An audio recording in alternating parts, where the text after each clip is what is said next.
Всем привет, меня зовут Василий, сегодня стартует мой серфинг-влог. Но перед тем, как пойдем кататься, давайте я немного расскажу про свой экип.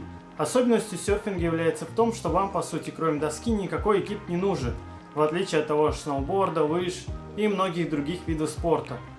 Все же, кроме доски, у меня есть некоторый экип, который позволяет сделать мою жизнь проще. Первый вот – это одежда. У меня есть лонгслив и шорты. Лонгслив у меня вот этот от фирмы Rip Curl. До этого был Quicksilver, но он плохого качества, мне не понравился. А еще он был в обтяжку, а рибкаровский сидит получше. Лонгслив сидит довольно-таки свободно. Он выполнен из плотного материала, хорошо защищающего от ультрафиолета. Но есть одна проблема. Если я серфю больше 2 часов, он начинает натирать мне шею своими швами вот здесь. Иногда, чтобы избавиться от этого, я просто мажу их ваксой. Можно серфить и без нее, например, голым по пояс. Но у меня натирает живот и ребра от прикосновения с доской. А потом кожа красная и болит. А кроме того, можно быстро сгореть. Да и ничего хорошего от долгого нахождения под солнцем нету. Кожу надо все-таки беречь. Можно серфить в обычной футболке, но у вас потом будет стрёмный маечный загар, что выглядит тупо. И опять же, ставите под палящее солнце свои руки, которые быстро сгорают. Шорты у меня обычные. Они немного обтерлись, и еще я их порезал один раз, когда налетел своим задом на риф. Но пока не менять, у меня нет никакого желания, они в принципе меня устраивают. Второй лот — это моя доска. Это шортборд фирмы Almeric. А модель называется Wasabi. Длина доски 6,1 фут, а ширина 19,1/4. Объемом около 30 литров. У доски, как можете видеть, рыбий хвост и система финов версии 3, FITS 3. Мне нравится эта система, потому что она довольно-таки надежная и прочная. Гораздо лучше, чем первая или вторая версия. На эту доску можно установить только 3 фина, но бывают доски, где 5 отверстий. То есть можно установить, например, 2 фина, если маленькие волны, и 3 фина, если большие. Либо есть доски с 4, то есть можно 4 маленьких фина воткнуть сразу. Не знаю, какая выгода от этого. Меня, в принципе, с 3 устраивает все. Еще на доску наклеен traction pad. Это для того, чтобы задняя нога не скользила. Позволяет ногой надежно удерживать доску вот здесь. А для передней ноги я наношу ваксу. На предыдущей доске у меня и для передней ноги тоже были накладки специальные, антискользящие. И хочу вам сказать, что это намного удобнее, чем вакса. Но у меня пока не доходят руки купить и наклеить ее спереди тоже.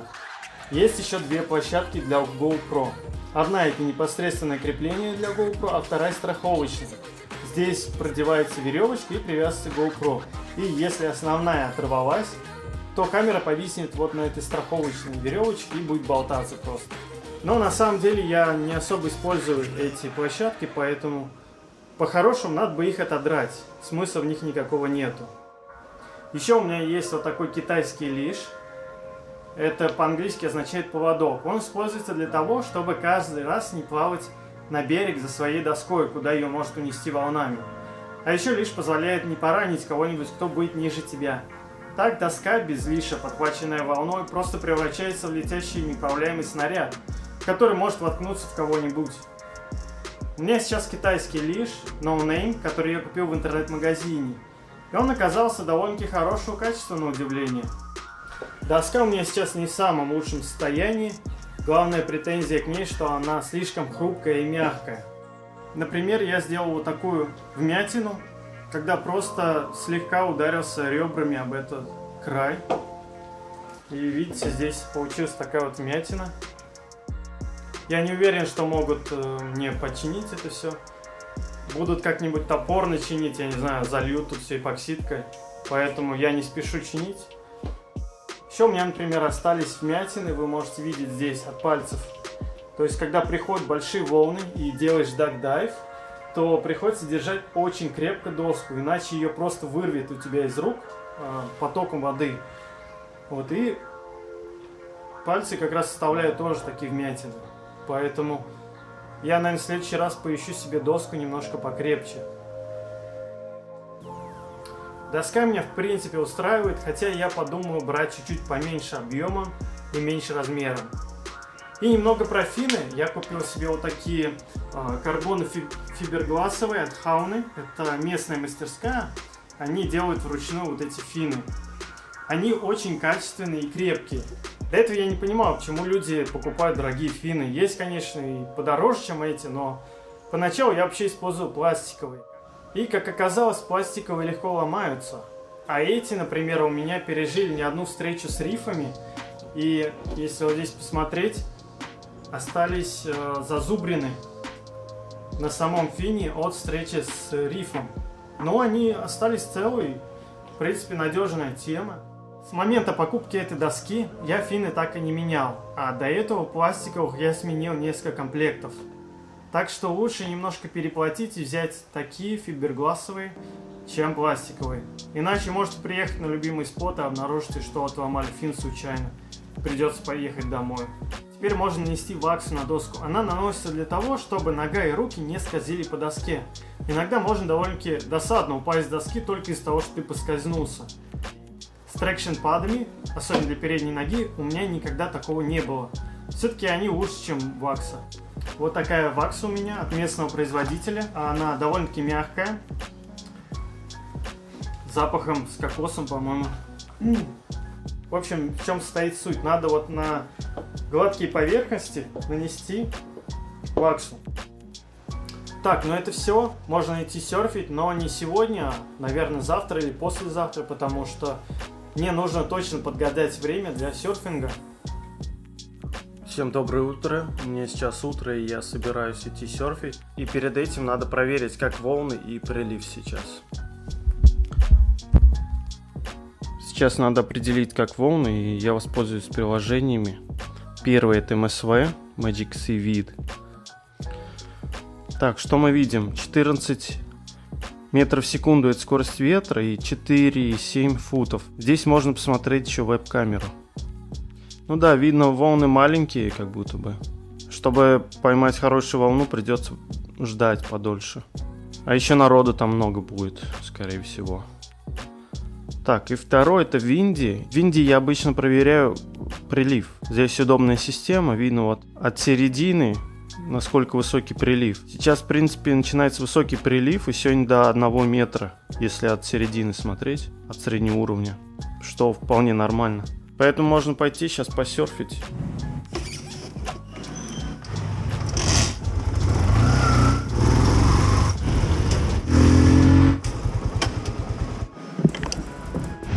Так, ну что, я приехал. Народу многовато, конечно. Вон там, мне кажется, хорошие волны.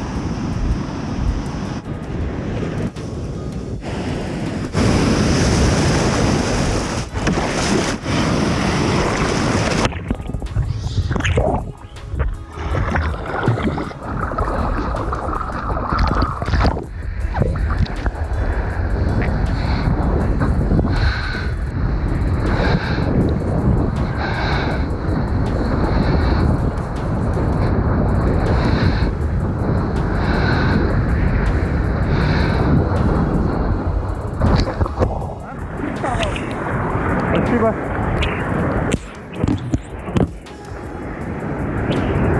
Я запыхался, волны сегодня офигенные, но я сломал свой лиш.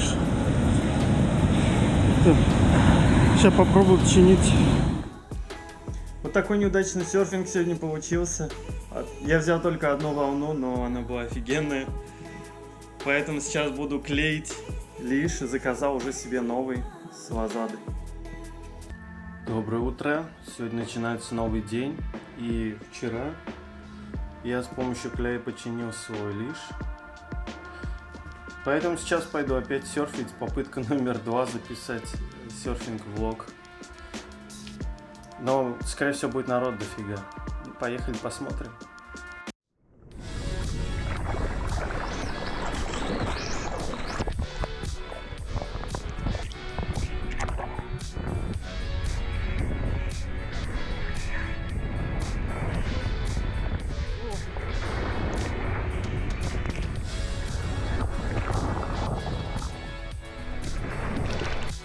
Вот здесь как раз такой момент, когда у меня просто соскользнула рука с доски.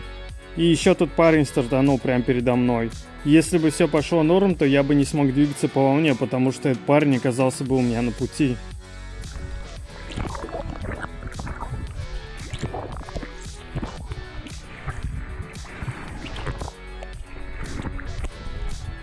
Здесь я стартанул в неправильном месте, и передо мной закрылась волна.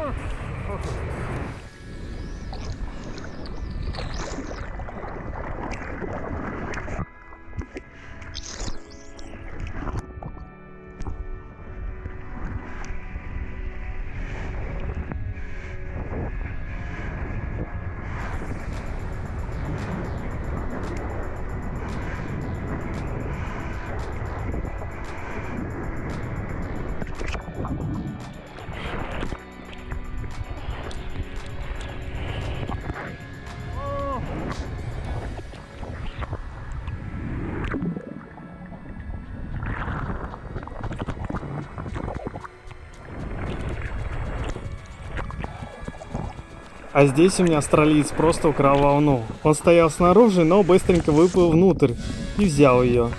Я сначала хотел его скинуть, настолько он меня разозлил такой выходкой.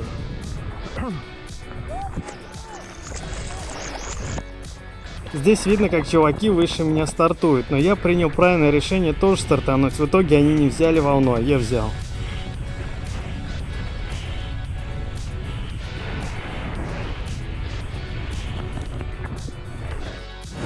Сегодня волны были здоровые.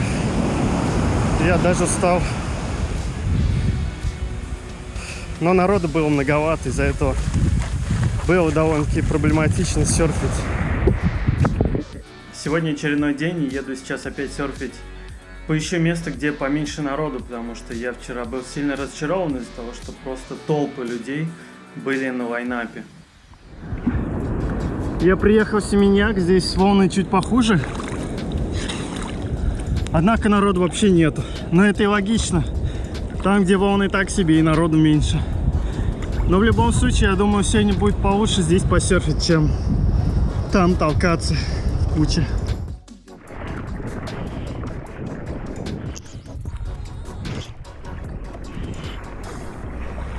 Здесь я начал пристреливаться к волнам. Где-то 4 волны первые я не взял из-за того, что искал лучшее место для старта. А кроме того, волны были быстро закрывающиеся, так что в общем не жалко.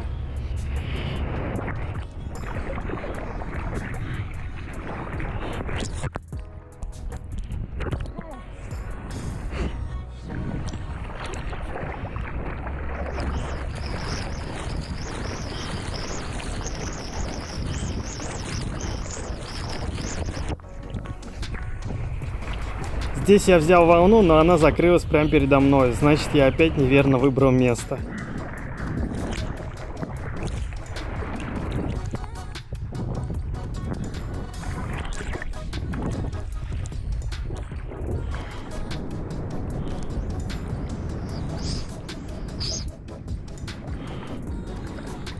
Часто на бичбрейке бывает трудно найти хорошее место для старта, потому что волны закрываются по-разному.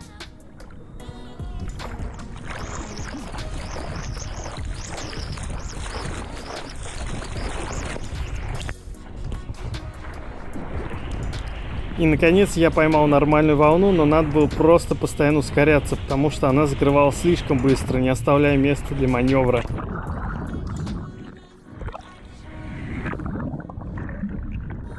И еще одна волна, которая закрылась сразу. Вода поднимается, вроде волны становятся чуть получше. Я уже несколько поймал, в принципе, ну, стрёмный, но пойдет. Все-таки в пути гораздо лучше.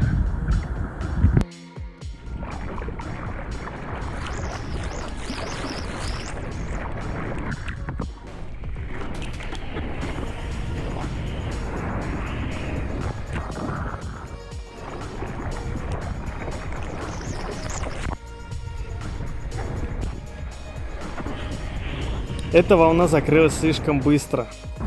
Я в очередной раз оторвался лишь. Я думаю пойти сейчас без лиша посерфить немножко. Тут народу все равно нету. Единственное, что плавать обратно тяжело, еще и течение сильное.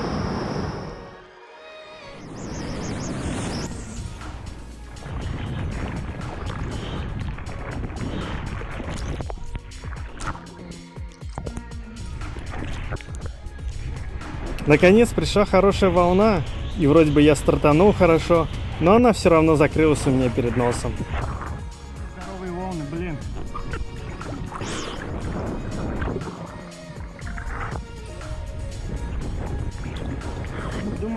снимать не видно, но они реально мощные.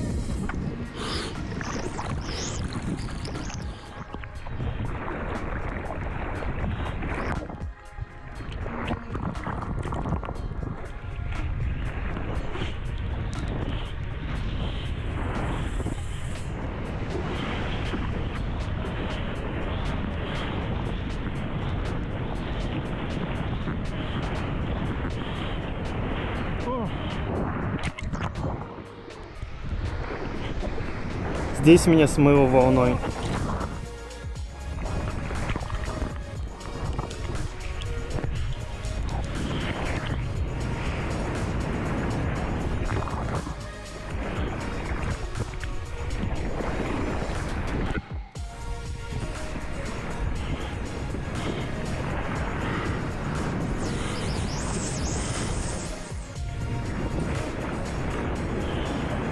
Ну что, еду домой.